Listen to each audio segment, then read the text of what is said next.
Next thing I want to do is kind of show here the setup and the punchline for the joke. So we're going to kind of change the way that our application is shown right now.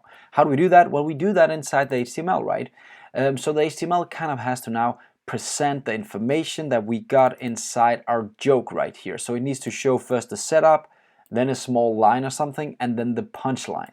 So we need to now get that information from this class into the home HTML page. And how do these guys know about each other? Well, let's figure that out first. If you go back to your home TS file right here, there's actually in the top definition that this is a component. And actually right here, it says, I know about something called the home HTML page.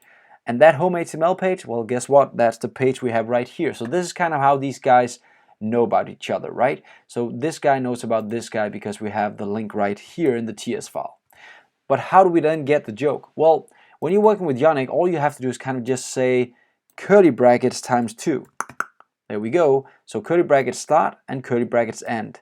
And this is kind of my way of actually trying to get information from the TypeScript file. The next thing I have to do is kind of figure out what property do I want to get information from, and that's in our case the joke that we built. So all we have to do is just write joke in here, and then we kind of have the information. Now it'll even autocomplete for me, so as soon as I write Joe, it'll figure out, okay, there's a joke. Isn't that what you want? Yes, that's what I want. But we want the actual setup right here. We don't want the entire joke. We just want the setup for the joke. So notice just the setup, not the entire joke right here. So that's why I'm writing joke.setup, right? So now I have the joke, right? And this should show the actual setup for the joke. So it says a horse walks into a bar. Now I'm not satisfied. This should be the H5 or something, and this should just be a simple P tag. There we go. Let's just have a look again. A horse walks into a bar.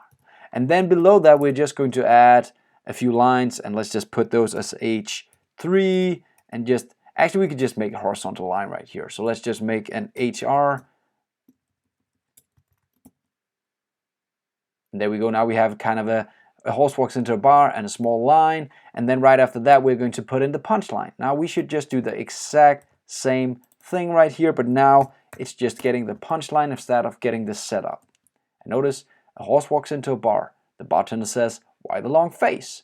Now, there's a few things you should notice here. First of all, face is spelled with an E in the end. Let's have a look again.